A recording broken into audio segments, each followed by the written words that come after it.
I should have known something was off when James insisted on having brunch at the Ritz. In our 10 years of marriage, my husband had always complained about their overpriced eggs and pretentious atmosphere.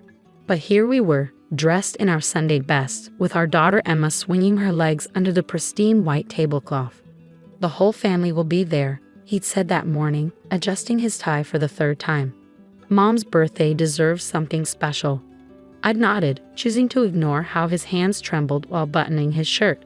The elegant dining room was already half full when we arrived. James's mother, Margaret, sat at the head of the table, her silver hair perfectly coiffed, while his father, Robert, pretended to understand the wine list. James's sister, Lisa, was running late, as usual. "Where's Aunty Lisa?" Emma asked, carefully arranging her napkin like the little lady Margaret was always pushing her to be. "She promised to show me pictures from her trip." "I'm sure she'll be here soon, sweetheart," I replied, catching the strange look that passed between James and his mother. Lisa breezed in 15 minutes later, wearing a designer dress I could have sworn I'd seen in the window of Saks last week. Funny, considering she just complained about being behind on her rent during our last family dinner. Sorry, she chirped, air-kissing everyone's cheeks. Traffic was absolutely brutal. She slid into the seat next to James, their shoulders touching just a fraction too long. I focused on helping Emma with her menu, pushing down the familiar unease that always surfaced around my sister-in-law. Lisa had never liked me, that much was clear from the day James introduced us. "A kindergarten teacher," she'd said, her perfectly plucked eyebrows arching. How quaint. The waiter came to take our orders, and I couldn't help but notice how Lisa ordered the most expensive items without even glancing at the prices. Margaret beamed at her daughter, always the proud mother. "Lisa just booked another luxury property for her real estate portfolio," she announced to the table. I bit my tongue, remembering the tearful phone call last month when Lisa had begged James for help with her mortgage payment. He'd stepped out of the room to take that call. But our walls were thin. "Mommy," Emma whispered, tugging at my sleeve. "Look what I found." She held up a shiny gold credit card that must have fallen under the table. I recognized it immediately. It was James' executive card, the one he used strictly for business expenses. "Oh, that's mine," Lisa said quickly, reaching across the table. "Must have slipped from my purse." But Emma frowned, her little forehead crinkling in confusion. "But it has Daddy's name on it. See," she pointed at the embossed letters, her finger tracing Jamie's parkier with the innocence only a child could possess. The silence that fell over the table was deafening. Margaret's fork clattered against her plate. Robert suddenly became very interested in his water glass. And James, my James, looked like he might be sick. "Emma, sweetie," Lisa started, her voice honey-sweet but trembling. "That's not. Why does Aunty Lisa have Daddy's golden credit card?" Emma asked louder this time, her clear voice carrying across the elegant brunch setting. "You said only Daddy uses the golden one for his big boy work stuff." My mind raced back to last week, when I'd been organizing James's home office. The bank statements I found tucked behind his old tax returns, the ones showing thousands in charges at high-end restaurants and hotels I'd never been to. The late-night business meetings that had become more frequent. The lingering scent of unfamiliar perfume on his suits. "I can explain," James said, reaching for my hand across the table. I pulled away, my fingers curling into fists in my lap. "Yes, James," I said, my voice steadier than I felt. "Please explain why your sister has your business credit card. The one your firm issued specifically for client meetings and company expenses." Lisa's face had lost its carefully maintained composure. "It's not what you think." "What I think," I cut in, "is that there's a perfectly reasonable explanation for why my husband's credit card is in his sister's possession.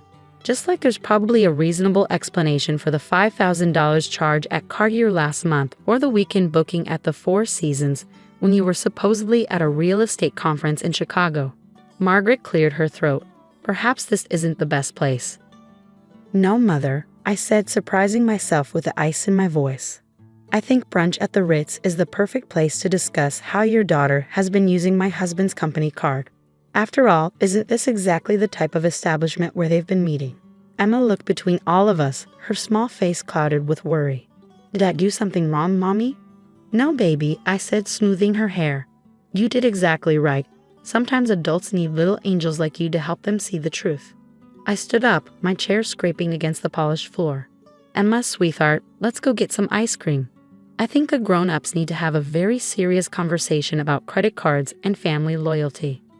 Sarah, please. James reached for me again, but I stepped back. Keep the card, Lisa, I said, helping Emma out of her chair. I'm sure you and James have plenty more charges to discuss with his firm's accounting department. And Margaret? Happy birthday. I'd say enjoy your brunch, but I have a feeling appetites might be a bit spoiled. As I walked out of the restaurant, holding my daughter's small hand, I could hear the heated whispers erupting behind us. My phone was already buzzing in my purse, probably James trying to damage control the situation. But all I could think about was the proud way Emma had shown me that card, not knowing she had just exposed a betrayal that went far deeper than unauthorized credit card charges. Mommy, Emma said as we stepped into the bright Sunday morning, can I have chocolate ice cream? I smiled down at her, fighting back tears. You can have whatever flavor you want, baby. And then maybe we'll go visit Grandma Julie for a few days. Would you like that? She nodded enthusiastically, skipping beside me, already forgetting the tension she'd left in her wake. But I knew this was just the beginning. Once I dropped Emma at my mother's, I had some serious digging to do, starting with those bank statements and ending with a visit to my lawyer. Sometimes it takes a child's innocent question to shatter the perfect facade of a family Sunday brunch, and sometimes that's exactly what needs to happen. The next morning, I sat in my mother's sunny kitchen, surrounded by stacks of bank statements and credit card bills I'd retrieved from our house while James was at work. My hands trembled as I highlighted each suspicious transaction, creating a paper trail of betrayal in neon yellow. Have you reached out to his firm yet? Mom asked, placing a fresh cup of coffee beside me while keeping one eye on Emma playing in the backyard. Not yet, I sighed, circling another charge at a high-end jewelry store. But I did call Susan from HR. You remember her from the company Christmas party? She's checking something for me discreetly. The transactions told a story I hadn't wanted to read. Regular Thursday night charges at Le Blanc's, an intimate French restaurant across town. Weekend stays at luxury hotels when James was supposedly at real estate conferences with Lisa. Jewelry purchases that had never made their way to my jewelry box. My phone buzzed. You've been listed as James's spouse on his corporate hotel bookings for the past 6 months, I continued. Apparently, the firm's travel department needed a spouse's name for insurance purposes. Funny how that worked out, isn't it? I can explain. You know what the worst part is? I interrupted, feeling eerily calm. It's not even the money. It's not the lies. It's how you both sat across from me at every family dinner, watching me teach Emma about honesty and family values, while you were making a mockery of everything I thought we stood for. Sarah, please, Lisa's composure cracked. You don't understand. James and I. Mom. Emma's small voice came from behind me. She must have come in through the back door. Why is Auntie Lisa crying? Lisa stepped forward, reaching for Emma. Sweetie. Don't, I said sharply, pulling Emma behind me. Don't you dare. Everything okay out here? My mother appeared, her face set in the stern expression that had terrified me as a teenager. Lisa was just leaving, I said firmly. And she's going to tell James that if he wants to discuss anything, he can do it through my lawyer. A lawyer? Lisa's eyes widened. Sarah, don't be dramatic. We can work this out as a family. I laughed, but there was no humor in it. Family? You want to talk about family? How about we talk about how you and my husband have been playing house with company money while I helped Emma with her homework and attended PTA meetings alone? Mommy? Emma tugged at my shirt. Are you mad at Auntie Lisa because of the golden card?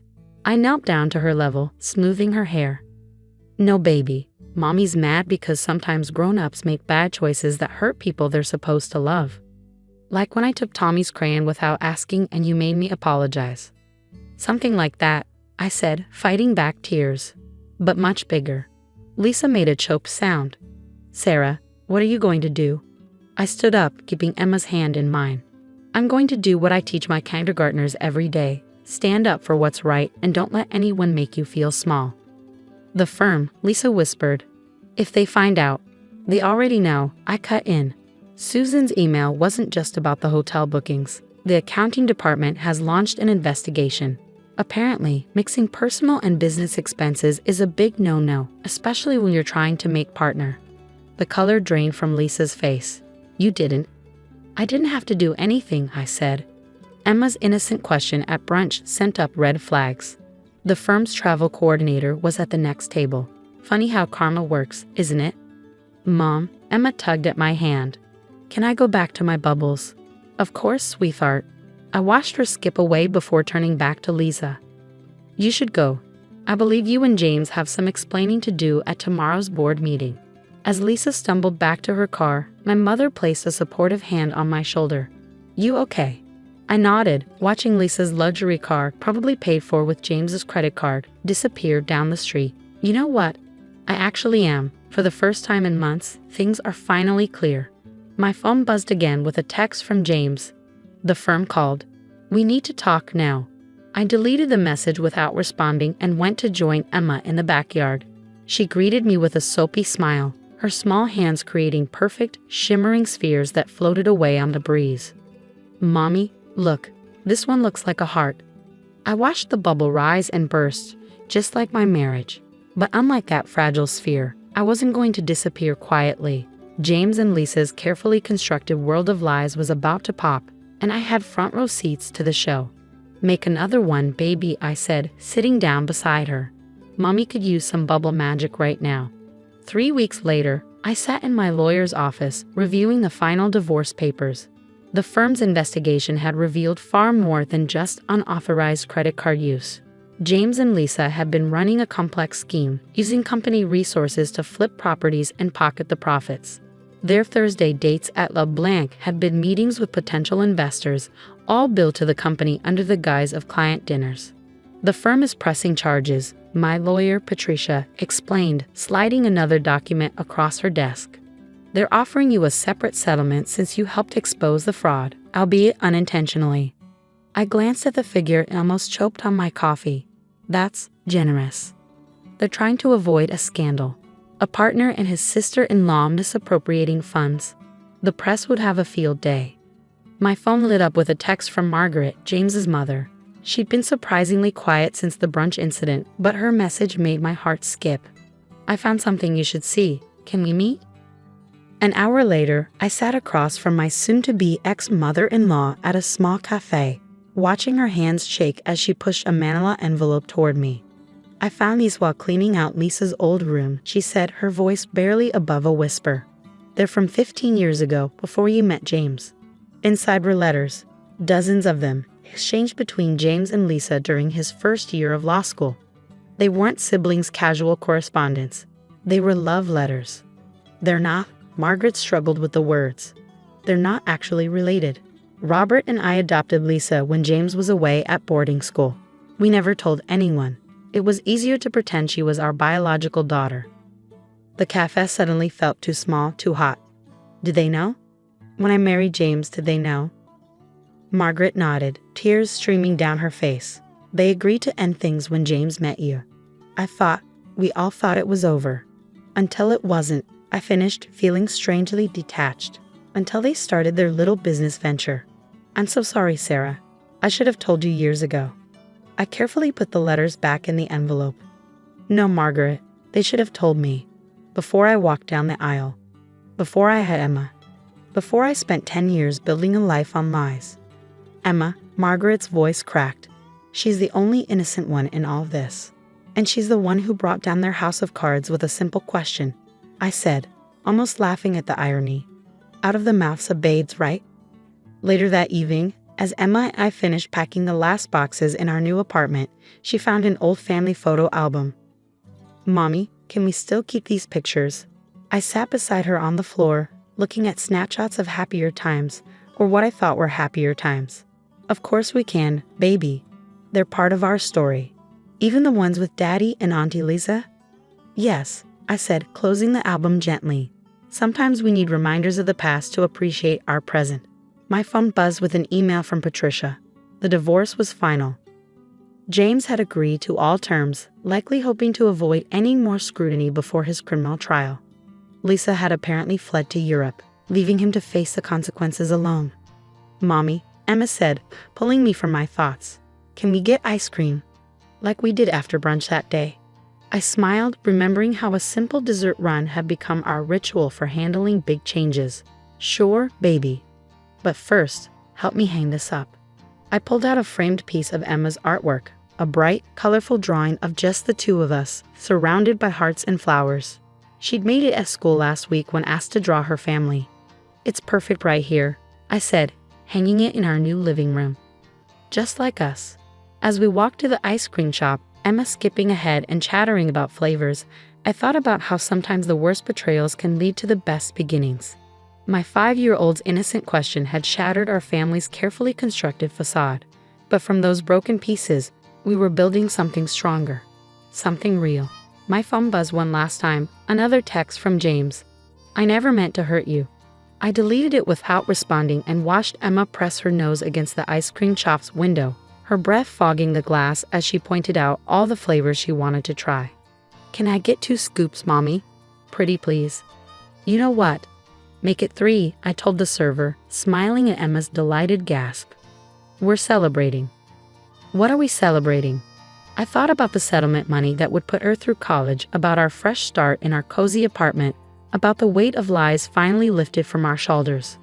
We're celebrating truth, baby, I said, accepting our ice cream cones and new beginnings. As we sat on a nearby bench, ice cream dripping down our fingers in the warm evening air, I realized that sometimes the most devastating revelations come from the purest sources. My daughter's simple question about a credit card had unraveled a decade of deception, but it had also set us free. Mommy, Emma said, chocolate ice cream smeared across her chin. I like our new home better. It feels more like us. I wiped her face with a napkin, my heart full. Me too, baby, me too.